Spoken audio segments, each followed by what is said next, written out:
قاعدين في صيدلية في أمان الله، داخل واحد عينه حمراء بشكل غير طبيعي، عمال يهرش فيها. قلت له دكتور الحقني، عينيا نار. ايه المشكلة؟ والله أنا عينيا وجعتني، جبت قطرة استخدمتها، عينيا خفت.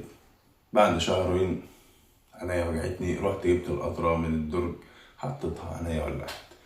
ايه الموضوع؟ ايه الحكاية؟ أنا عايز أقول لك إن قطرات العين ليها نظام في التعامل، ليها تاريخين صلاحية. تاريخ صلاحية المكتوب على العلبة، والتاريخ صلاحية بعد ما تفتح العلبة. بعد ما تفتح قطرة العين هي بتبقى ليها غطا من فوق، وكل الجرعة في إزازة واحدة. عدي بالظبط 28 يوم وارمي الإزازة، لأن التعامل مع العين بتبقى أدوية معقمة.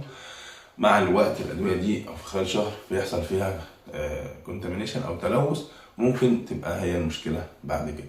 في دلوقتي بدأت الشركات تعمل حاجة اسمها سنجل يوز، يعني مجرد إن هي تفتح وان شوت، تاخد الدواء مرة واحدة والباقي مقفول عليه، زي أكياس الأكياس بتاعت مثلا الفوار، أو زي الأكياس بتاعت الحموضة. أنت كل الحكاية هتفتح الكيس وهتاخده، والعلبة سليمة زي ما هي. فيبقى أنت خلي بالك، لو أنت عندك قطرة عين عدى عليها شهر ما تستخدمهاش، طول ما هي مقفولة. في تاريخ الصلاحية هو التاريخ اللي مكتوب عليها في الخارج أو من الخلف. غير كده انت ممكن تعمل نفسك مشكلة زي صاحبنا، ممكن عينك يحصل فيها عدوى، ممكن يحصل فيها التهاب، احمرار، حساسية انت في غنى عنها. هيبقى القطرة تفتحها تقعد معاك شهر. يا ريت الموضوع ده الناس تكون فهمته. اتمنى تعمل لايك للفيديو، متنساش انك تشترك في القناة عشان تشوف فيديوهاتنا جديدة ان شاء الله.